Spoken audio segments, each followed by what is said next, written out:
Ebana naam, basi karibu tena na hii hapa ni episodi ya 24 ya Merlin. Kama bado hujasubscribe basi subscribe ili twende sambamba. Movie yetu inaanza katika ufalme wa Camelot. Vurugu zilikuanza kutisha. Ufalme huu ulikuwa umevamiwa na dragon ambaye dragon huyu aliwasha moto katika pande zote za Camelot. Basi matibabu yalikuwa yanazidi kuendelea katika kona mbalimbali. Guys alifanya juu chini huku akizidi basi kumwagiza mwanamke huyu anayeitwa Guinevere asitoke nje kwa sababu huko nje kulikuwa kuna kizaazaa. Mwanamke huyu alifanya kusudi wa kutoka nje katika eneo la Camelot. Lakini huku walinzi wa Camelot pamoja na askari mbalimbali walijipanga na mishale yao iliyokuwa basi na moto. Merlin alikuwa na mashaka sana. Alitamani kusaidia kupitia uchawi wake lakini ndio hivyo hairuhusiwi. Hata aliwaamuru askari wake wajiandae na hapo akaanza kurusha mishale kumwelekea yule dragon. Dragon alikwepa mishale yote na kisha nyakati hizo akamwanga moto. Hata pamoja na askari wake walijikinga na ule moto na wengine walikufa. Basi huu ulikuwa ni utangulizi tu katika pande za Camelot. Nyakati hizo Guinevere alikuwa basi anatembea katika eneo la nje, akikimbia katika kisima ambacho basi kisima hichi kilikuwa kina maji. Wakiwa wameenda kutafuta maji kwa ajili ya askari walikuwa wamepata majeraha pamoja na watu mbalimbali. Mwanamke huyu alikuwa anatumia nguvu kubwa sana kwa ajili ya kuweza kujipatia maji. Nyakati hizo Arthur Pendragon alikuwa anakimbia katika hilo eneo, akamwona Guinevere na kisha akampa taarifa kwamba Guinevere, naomba ukae tayari. Huyu dragon alikuwa anamfuata Arthur tena kwa kasi isiyo ya kawaida. Dragon yule alikuwa na lengo moja tu, kulipiza kisasi ndani ya upande wa Camelot. Arthur alimkimbilia Guinevere na alikuwa basi anaelekea katika upande wa ndani. Dragon huyu alimpamia Arthur pamoja na Guinevere na akamsababishia Arthur majeraha.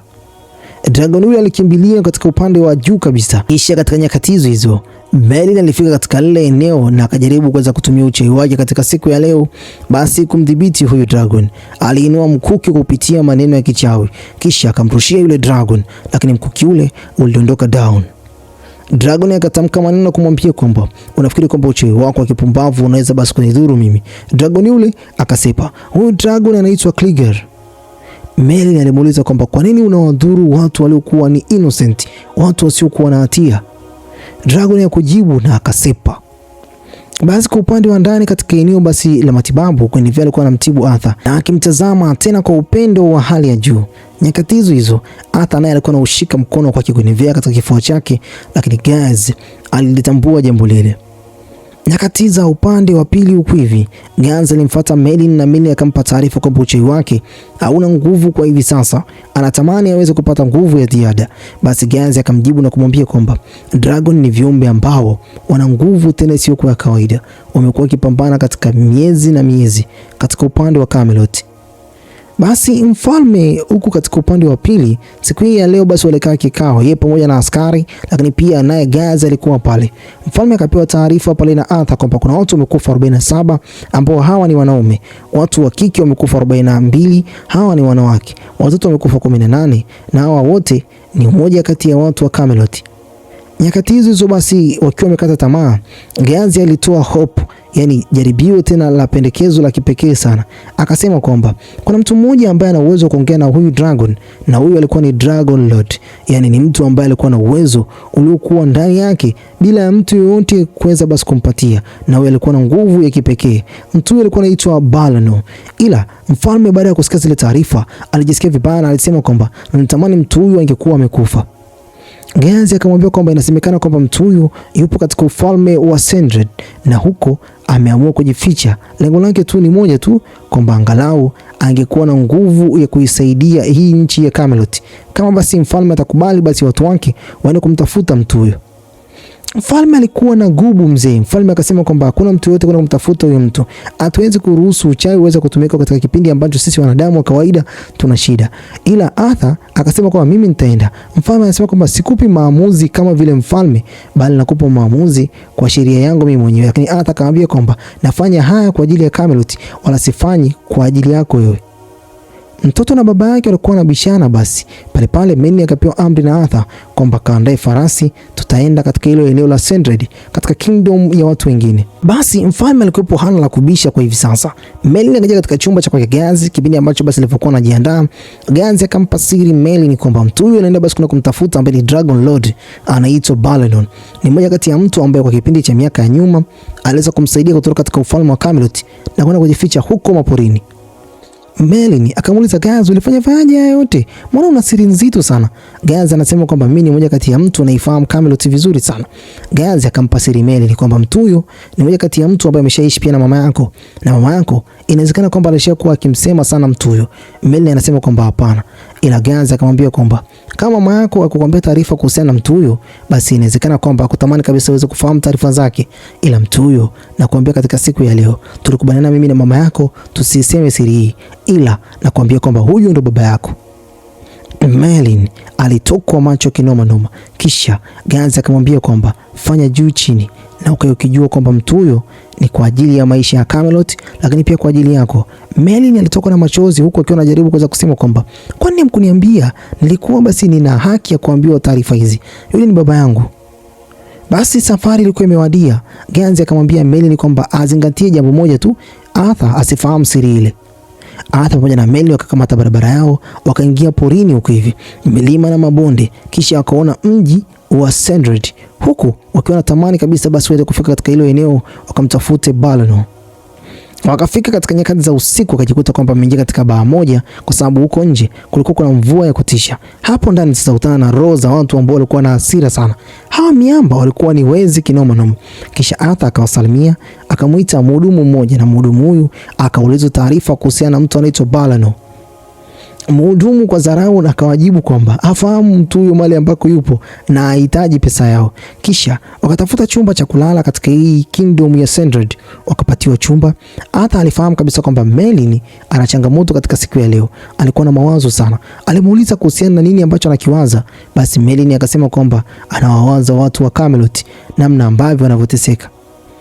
Arthur majeraha alikuwa makali sana katika kifua chake. Katika nyakati hizi alikuwa amelala tena akiwa kifua wazi.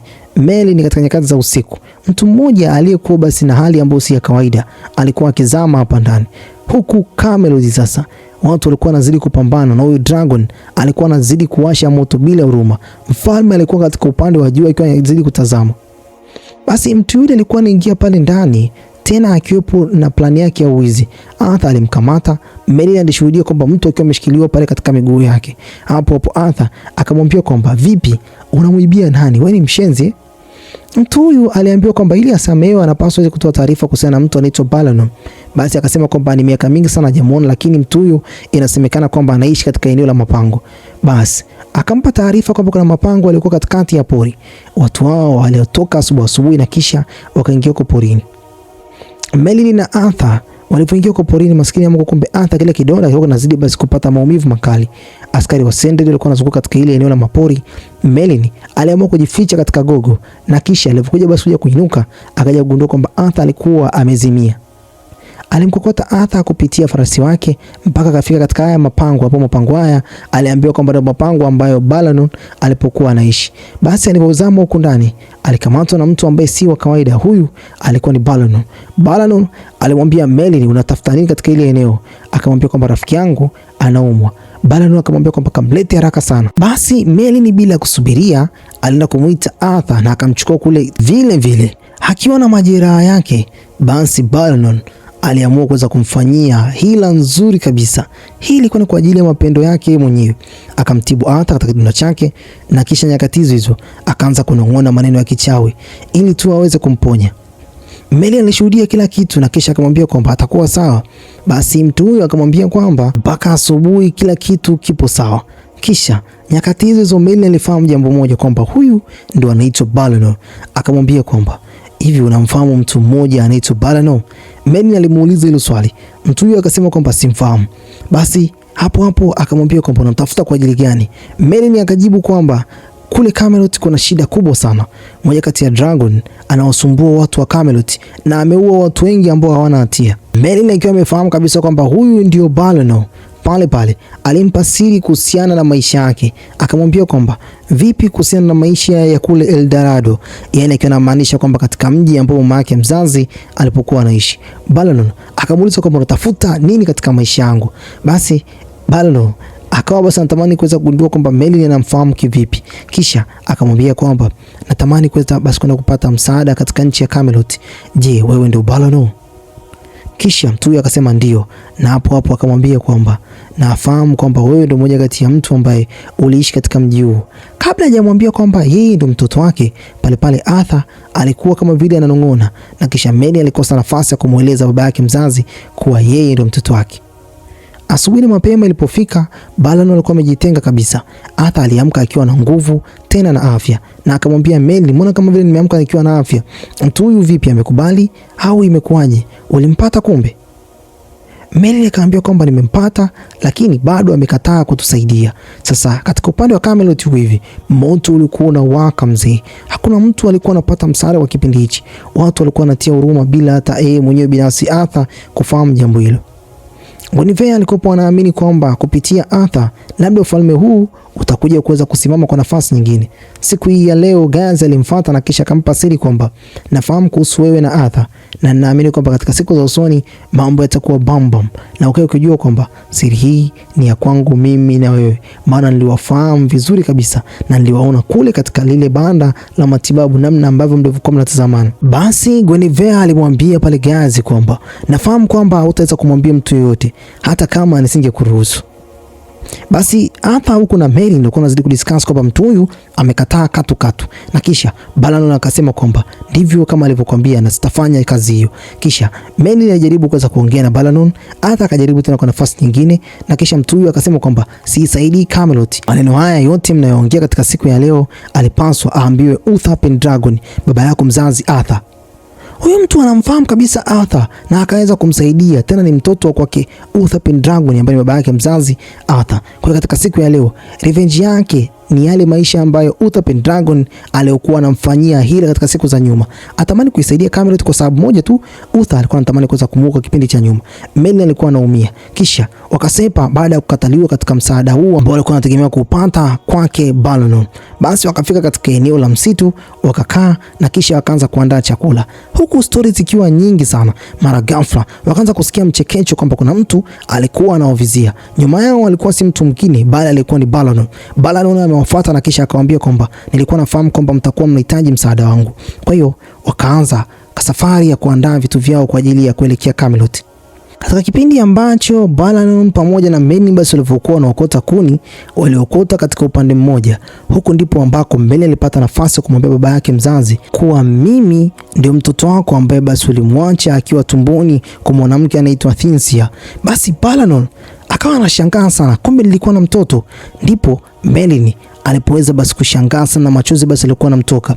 Balanon alipata majibu kwamba Melanie hakutamani kabisa kwamba Arthur aifahamu siri ile, na kisha Melanie alimwambia pale, naomba Arthur asifahamu kwamba wewe ni baba yangu.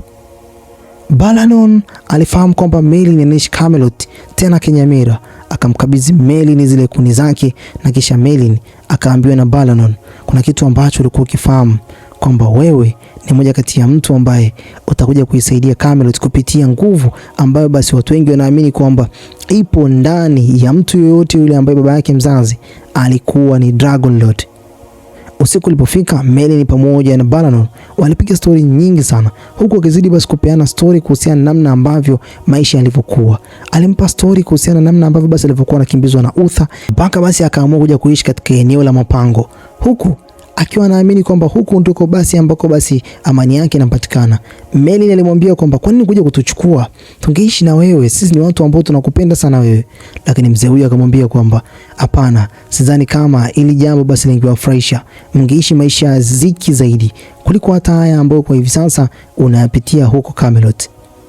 Balanon alimpa pia taarifa kuhusiana na mtu ambaye anaitwa Gazi, na Melanie alimwambia kwamba Gazi anakukubali sana na anakupenda sana.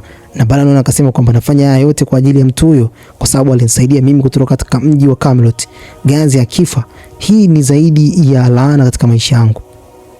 Basi Balanon anamwambia kwamba kupitia nguvu ambazo ninazo mimi katika maisha yangu sikupewa na mtu yote wala sikujifunza, lakini pia niliweza kuzirithi kutoka kwa babu yangu. Babu yangu alimwachia baba yangu naye akaniachia. Hizi nguvu hauachiwi kupitia kitu fulani, bali zinakuwa ndani yako baada ya mtu fulani kufa.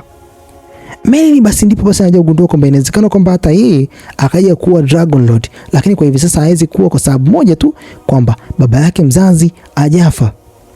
Ndipo alipokuwa basi anazidi kutabasamu. Asubuhi mapema ilifika, akakuta kwamba baba yake mzazi amemwandalia moja kati ya kisanamu kidogo cha dragon ambacho hicho alikiacha pale. Hata akamshika mkono haraka sana, kumbe bwana alikuwa amevamiwa.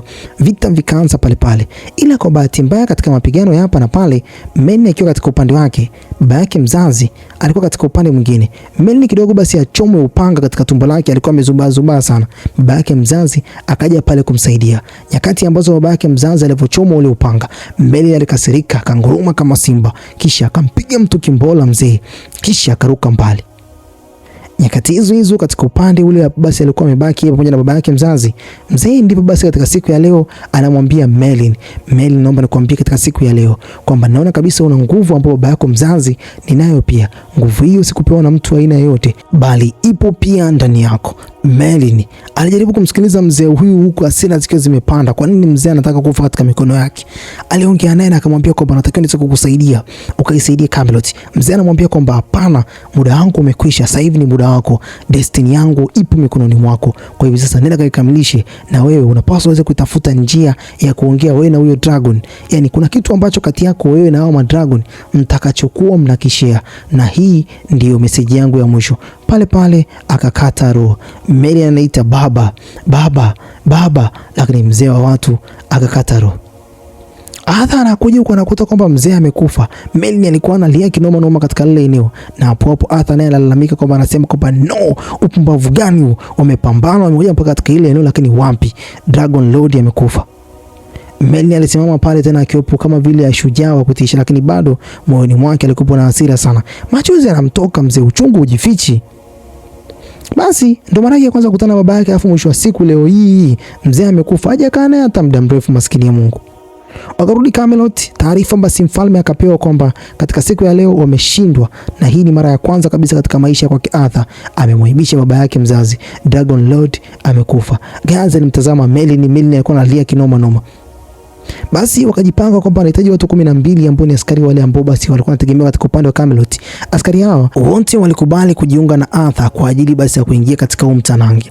Huko katika chumba cha kwake Merlin, Gaza alimfuata na kisha basi akamwambia kwamba Merlin, haya tuliofanya ni kwa ajili ya nguvu yako na baba yako mzazi, kile ambacho alikwambia ni cha kweli. Lakini pia Gaza akampa moyo kwamba usijali, baba yako mzazi hajafa, bado roho yake ipo ndani yako.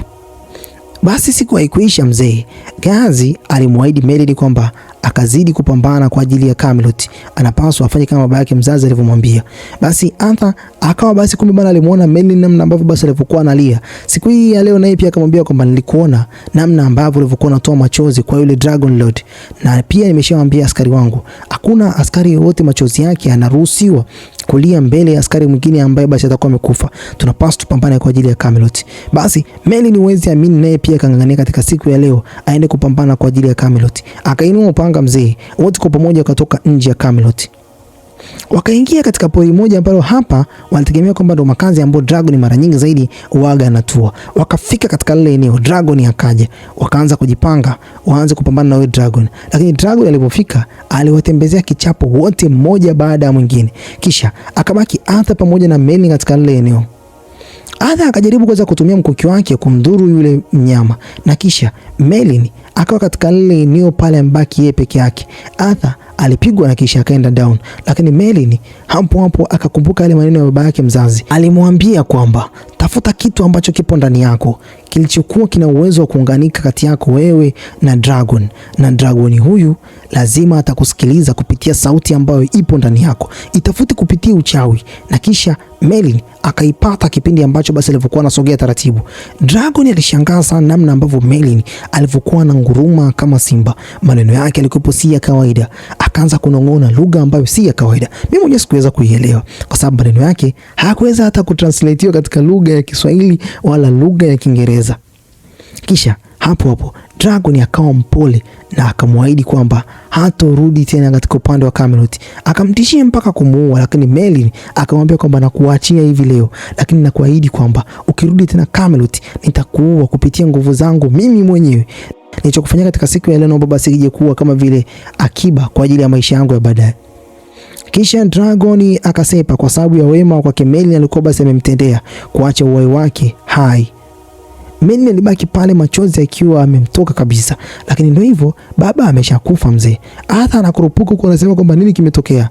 Merlin akamdanganya Arthur kwamba yeye ndio alikuwa amemuua yule dragon baada ya kumpiga mkuki katika kifua chake. Lakini kumbuka kwamba baba yake mzazi Merlin alimwambia kwamba moyo wake dragon haupo upande wa kushoto kama wanyama wengine ulipo, basi moyo wake dragon uko upande wa kulia katika kifua chake. Arthur anaamini kwamba alikuwa amemuua yule dragon kupitia nguvu zake, lakini dragon hakuwa amekufa, na Arthur akadanganywa kwamba dragon ameondoka kupitia nguvu zile zile alizokuwa basi amezitekeleza mbele yake. Naam. Huku katika ufalme wa Camelot tutarudi wanaume wawili tu. Huyu ni Merlin pamoja na Arthur. Lakini huku mfalme alikuwa anachungulia kupitia dirisha lake la kipekee, akiamini kwamba mwanae ametekeleza kazi aliyokuwa amemtuma akaifanye. Guinevere alimkumbatia Arthur bila hata kuogopa kwamba mfalme atakuwa anamchungulia katika dirisha lake. Lakini Merlin naye alikumbatiana na Gazi, akamwambia kwamba nimemwachia yale ambayo Arthur alikuwa anatamani kuweza kuyasikia. Naam, mimi nafikiri kwamba sitakuwa nazara kwa mdau. Unaweza kumentia hapo chini, niambie umeonaje kazi hii. Bye bye for now.